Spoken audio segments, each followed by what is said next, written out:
And what's going on, guys? Welcome back to another episode of Business is Pleasure. This is your first time checking out Business is Pleasure. This is where we take some time, talk about our previous week, how are things going and coming along with our business and our relationship. My name is John Francis. I'm the co-owner of the Clarendon Trading Company, and I'm here with my sweet lady. Won't you be my sweet loving for a lifetime? I need you. That was good, no? I didn't hold the note? It was okay. Okay. With my sweet lady, Colette, which is also my business partner. She criticizes my singing and hates whenever I try to sing, but it's okay. No. So the first, the way we usually start out hitting, not hidden gems, what is this called? Business is Pleasure. Yeah, I'm a little rusty. Business is Pleasure is by asking Colette, how was your week? And of course, she doesn't reciprocate by asking me how mine was. So Colette, how was your week?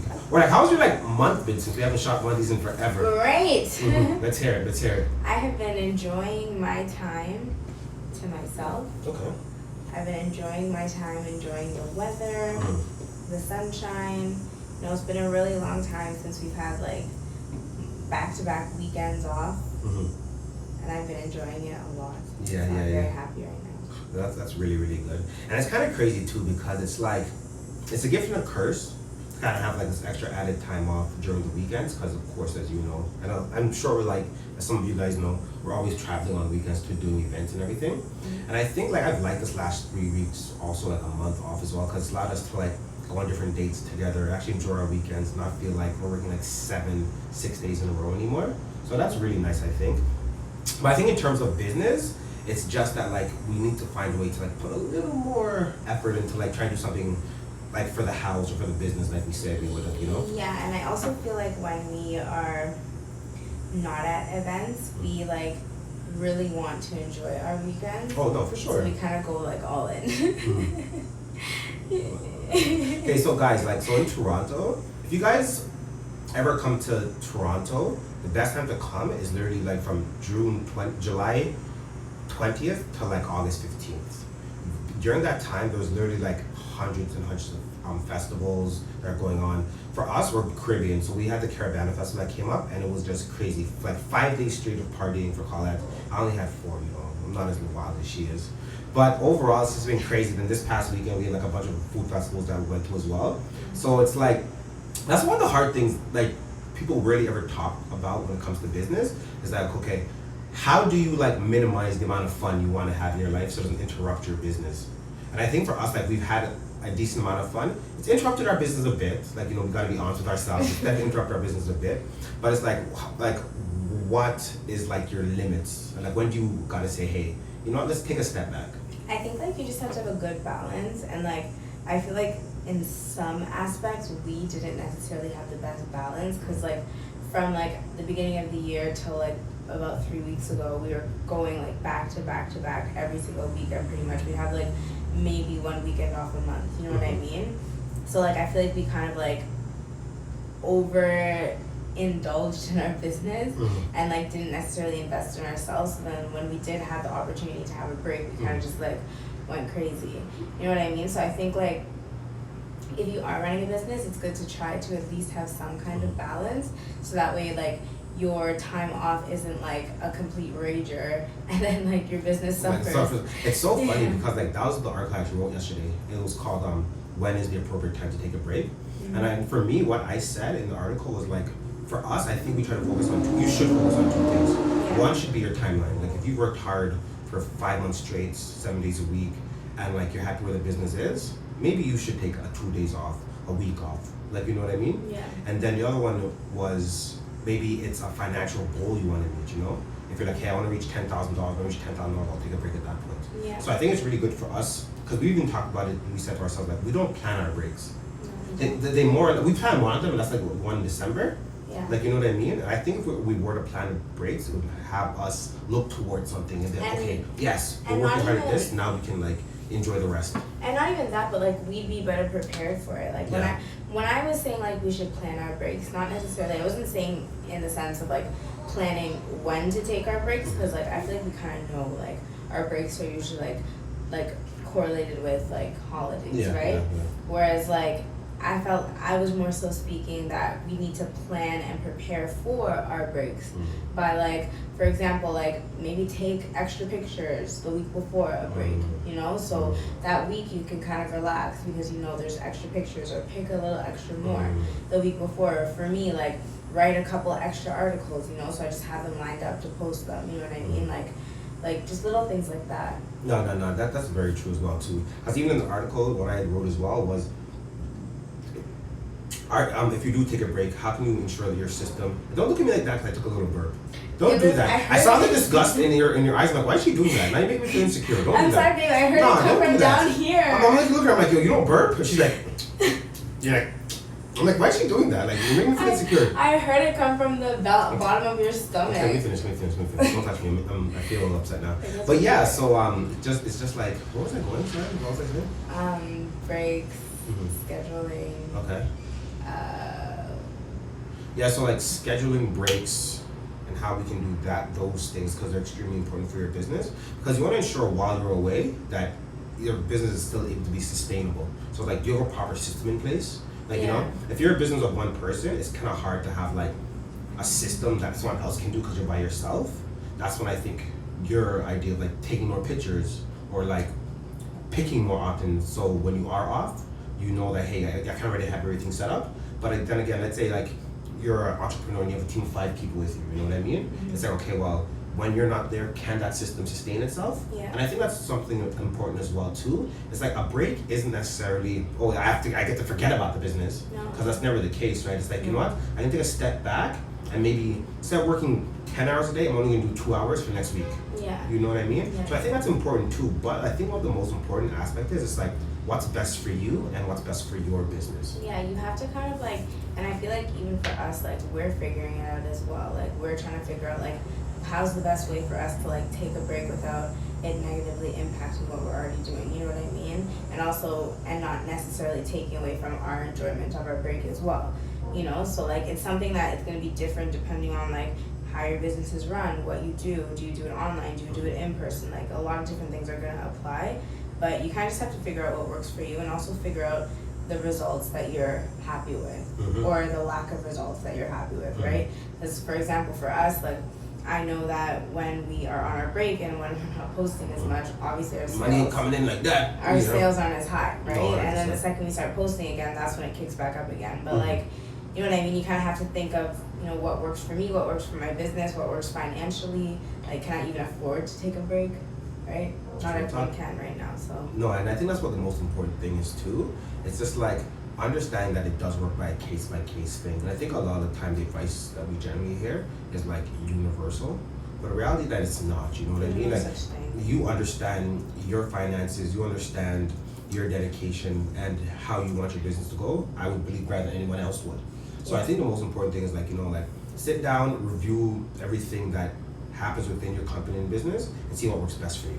Because if not, when you take that break, it's kind of like, and I think this has happened to me as well too. I've taken breaks where it's like I've taken a week off and I feel like it was warranted, but didn't feel as rewarding as I would have liked it to. Yeah. Just because it was just that like, I was like, oh my gosh, let me just take this break now. And like, you know, I wasn't preparing for it, you know what I mean? I was like properly preparing for it, you know? Yeah. Like, you know, because like even when we did Caribana, we're like, yeah, like these 4 days, like, yeah, we're taking it off. Yeah, it's a write-off still. Like, you know what I mean? It's like we didn't prepare for that. Like, we know our financial position, so we knew, like, you know what? These 4 days, they're not going to be so detrimental that we're not going to be able to pay our bills or anything. Yeah. But I think we still could have handled it better. Yeah, we can handle it better. And like, I want to come back from a break feeling like, okay, that was a break. Back onto it. I don't want to come back from a break feeling like I'm like treading water, trying to get like back on track to where we were before, you know? Like, that's not a good feeling. No, 100%. And I think that's one thing that we talked about too, like with fall coming around. Because like, for us, when we were in school, summer was fun and everything, but fall was like, okay, it's back in school time, change the mentality, just grind time, grind mode. We had fun in the summer, but let's get back to it, you know? So for me, I'm kind of excited to like, for summer almost to be over, because like, at the end of the day, it's not summer's fault that I want to go out and have fun. You know what I mean? It's not summer's fault that I want to go out and have fun, but I think like with fall coming around, for me anyway, it allows me to get back in that mindset of like, okay, well, you know what? there isn't that much sun out anymore. Let's get back to just grind and keep our head down until Christmas, you know? Yeah. It's like a 4-month stretch where it's like, A lot can get done. yeah, let's go really hard. Let's go really hard. So like for us, right? What are some things you want to see us like get back on track for and prepare for September? Just like we have a system, but I want to like fill the system in. Mhm. You know what I mean? So like, I'm honestly the worst case example of someone who has not filled the system in. I know that I'm supposed to be posting articles every single week, but I have yet to create a buffer. So like stuff like that. I want to have a buffer of like 10 articles done for like September. You know what I mean? For now and September. So like each week I'm always up 10 articles, and if I do happen to fall behind, I can just post one. You know what I mean? Yeah, exactly. And then make one in the week after. So I don't always feel like each and every week I have to make an article. Stuff like that. I just want to plan, prepare, just get our system more developed. Yeah. Like we have a Constantly improving it. I think that's what it is, because like for us, we have a system that works when it comes to like selling the clothing, distributing the clothing, finding the clothing. Yeah. But now in terms of the system for like our content distribution, it's good, but I think we just need to like not necessarily change the system, but more so streamline it. no, just more so like create a backlog of content so the system Yeah. won't be slowed down. That's what I mean. Like, you know, Yeah. perfect example is just like for us and our podcast, right? Before we were like 15 episodes up on our podcast, you know? One week we don't want to do it, it's fine.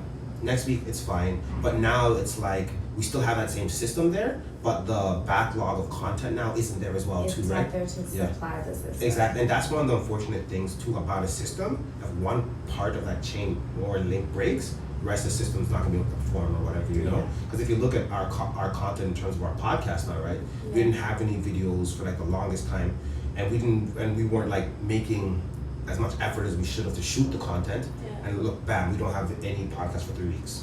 Yeah. You know what I mean? Yeah. So it's like it doesn't matter how good the system is if it's not properly supported the way it Yeah. should be, you know? It's like a car with no gas. Like, you know what I mean?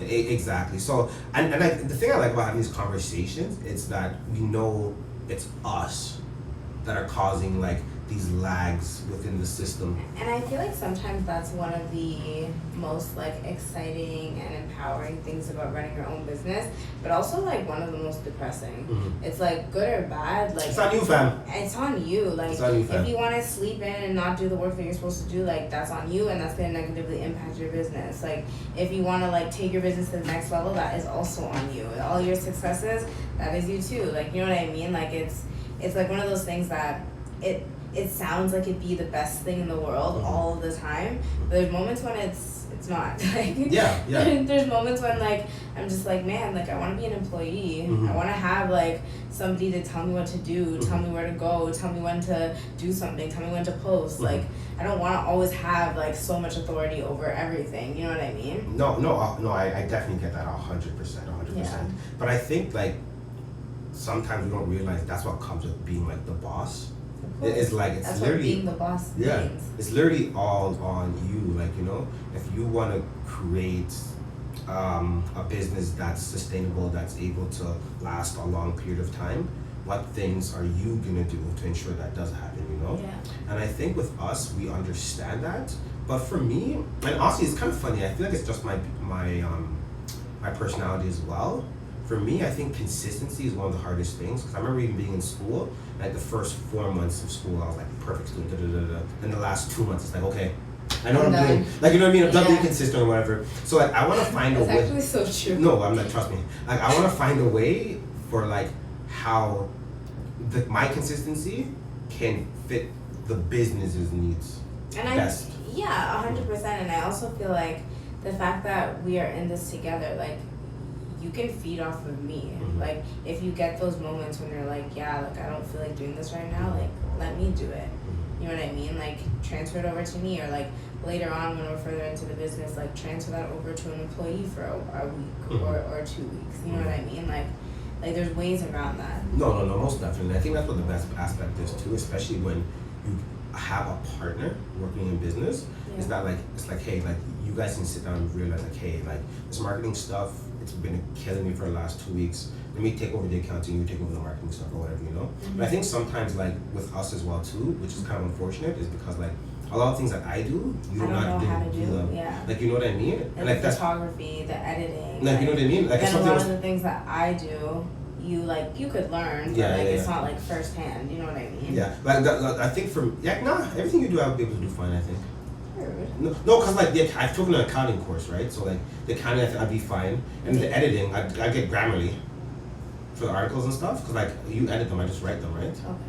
No, I'm just, but it's honestly, what do you want me to say? Like, You're saying I'm replaceable.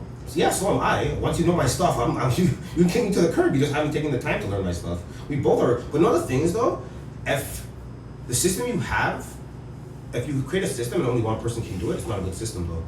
We should have a system where it's like, okay, Kauf's not here this week, bam, this person can do it because it's so systematic. Okay, John's not here this week, bam, he should be able to do this. The simple fact that only I now take photos in our business is a bad system. Let's be honest, like, you know what I mean? If only John can take photos, it's like, well, what happens if John like hurts his thumbs or whatever? You know what I mean? If I hurt my thumb, it's over. Like, I can't take pictures, like, you know what I mean? So that's why I think, like, you should be able to replace the person within the system. That's what makes it the system. It's like, if you have something where one person is the system, it's kind of crappy, right? It's like what the Cleveland Cavaliers did with LeBron James. And as soon as he's gone, the team sucks. Yeah. You know what I mean? They built literally everything around him or whatever. Yeah. Like, you know, I don't want to be the focal point of the system. I don't think you should be the focal point of the system. Because I want to be able to, like, replace the things that I do with an employee. And then the employee can be the manager. Then he can replace that with that person. Like, same thing with you, right? Yeah. So we gotta make it more like streamlined and everything. But yeah, but in terms of September, I'm really excited because we all know like fall fashion is like the epitome of fashion in the fashion industry. Yeah. So like a lot of the new products that we're gonna be introducing in, not even new products, I think like the products that our client wants, you know what I mean? The brands that they want and everything. Yeah. I think that's extremely important as well. Because we've talked about how we want to introduce like shoes and boots and heels and stuff like that. But our partner doesn't like to have all that type of space right now. But like, just to know that in preparation for fall, those are the type of things we have to get ready for as well too, right? Like, what products do we want to see? Is there any new products you want to see us like doing everything? Because even like last time I was talking to you about the summer stuff, you're like, oh, get some of those dresses. I'm like, oh, that's such a good idea. Like, you know what I mean? Those like little dresses you're talking about? Yeah. Is there like new products or anything you'd want to see? For fall specifically? Yeah, why not fall? Yeah. No. At this like particular point in time, no, because like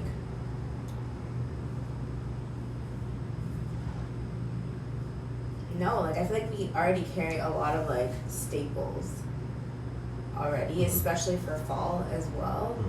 Like maybe we could do like bags, but like Yeah, I could see that. like I want specific bags.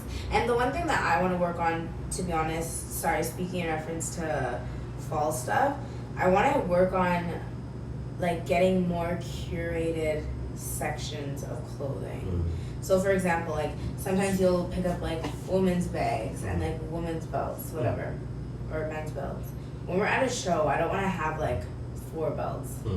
Like, you know what I mean? Yeah, it should be like 15 belts. Yeah, like if we have belts, let's have belts. No, 100%. If we have bags, let's have bags. Let's not 100%. have 2 bags and a fanny pack and 4 belts. Like, you know what I mean? Like, yeah, that's true. you know, it like, to me, I feel like it makes us look as professional as we are.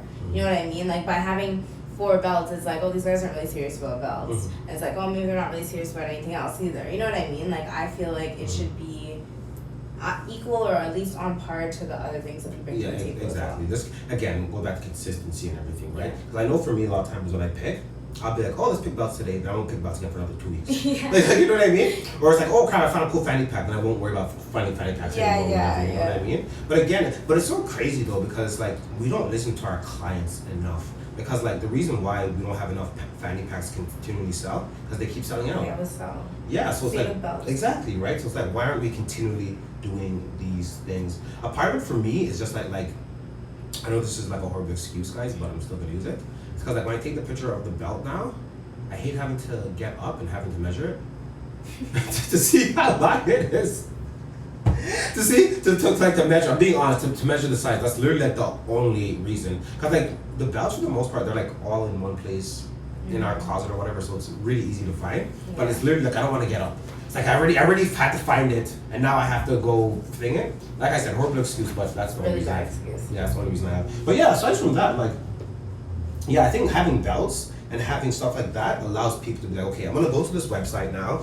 okay, I was able to get a bag I liked. I was able to get a T-shirt I liked. I was able to get a pair of pants I liked. Let me finish off with a belt. I think that's important because you want the clients to just be able to go to your website and get everything they want. Yeah, like, and think about it, even if you go to like a store, right? You know, when you go to stores, they have like sections and they're like kind of like coordinated by color and style and feel. Is because like they want you to be able to be in that section and find a whole outfit. No, 100%. You know what I mean? They don't want to have you walk over here, walk all the way over here, get a belt from here, all this stuff. They want it to be a whole outfit when you're, you know, it's easy. It's easy. And our website should be the same. Easy and user friendly. 100%. And I think that's important too because if there are any barriers to a client purchasing something, that's what it turns right away. Yeah. I know me personally, if I go into a store and the lineup's too long or there aren't enough lines for me to pick from, I'm putting myself on, I'm leaving. That's how I am, you know. And for some people, it's like, well, I want a pair of shoes from here and a pair of jeans from this place as well too, but I don't want two different packages coming in. You know, I'm just gonna go to this other website and get everything together, you know. And the reality of it is that like we kind of have to get to the psyche of our clients, and that's the way some people think. Not all, but of course some people think, you know, because there's a reason why a lot of times when people do purchase from us, it's only one item they're buying. You know, how often do we see like, oh, someone bought 2-3 items, you know? Because even if you think about it online, our bottoms aren't comparable to our tops. Like we have like a certain, like maybe I'd say like we have 20% less top bottoms than we do tops. I would say more, yeah. Because let's say hypothetically we had like 10 pieces on our website. I would say in general like 7 out of 10 of those pieces would be tops. And then the other 3 would be bottoms, you know what I mean? 30%. Yeah, I'd say about 30%. Yeah. But that's the thing too, right? Bottoms are generally a lot harder to sell because like there are so many different variations within the sizes and also the styles that people like. But I think we could get the ratio a little bit more. No, 100%, especially like, the Levi's not jeans. Not necessarily 50-50, but like 60-40. Yeah, no, 100%. And I think in the summertime it's a little bit better because we add in shorts. Yeah. Right? But I think for the rest of the year, there aren't a lot of bottoms people can choose from. It's joggers. Well, anyways that we sell, it's joggers and jeans for the most part. Yeah. So I think if anything, it's just like, let's get more joggers, let's get more jeans, you know what I mean? Maybe there aren't as much options to pick from in terms of styles. And jeans are always for fall. Always fall. Fall, winter, even spring, even summer. Some people are weird though. They're like, oh, I can't wear jeans in the winter. It's like, what do you wear in the winter? Some people are like that because like if you don't, sometimes if you wear jeans and you don't wear like long johns or something underneath, your legs are cold. But like, it's not that big of a deal. Yeah, wear long johns. And like most people, like for example, like a lot of women wear their jeans tight, right? So it's like you wouldn't really notice that, you wouldn't have that cold feel anyways. But no, makes sense. But yeah, I think just overall we just have to ensure that like we're constantly giving our clients the products they want, and we're always trying to align the company's products with the clients' desires and wants, you know what I mean? Because I think if we constantly focus on like what we want to sell, we're not listening to our clients anymore. So it's most important like what do our clients want. We've gotten way better with that. No, I think we're getting way better and we're still improving. And now it's just constantly just listening. You just have to be conscious of it. So yeah, because the thing is too is like our clients are human. Like their tastes change all the time. My tastes change all the time. Like you know what I mean? I used to love like plain vanilla, but not French vanilla. Mod. I love French, but like mod. So you know what I mean? It's like those small things, right? So just staying on par, staying on track, and just understanding who and what our clients want. Yeah. That's really about it. So any last words before we get on out of here? You know me. Never. It's been like 3 weeks. Just give them something. Honestly, it's been fun. Breaks are great. Make sure that you take them. When you do take them, make sure you enjoy them. But if you are going to enjoy it, make sure you prepare for it. And with that being said,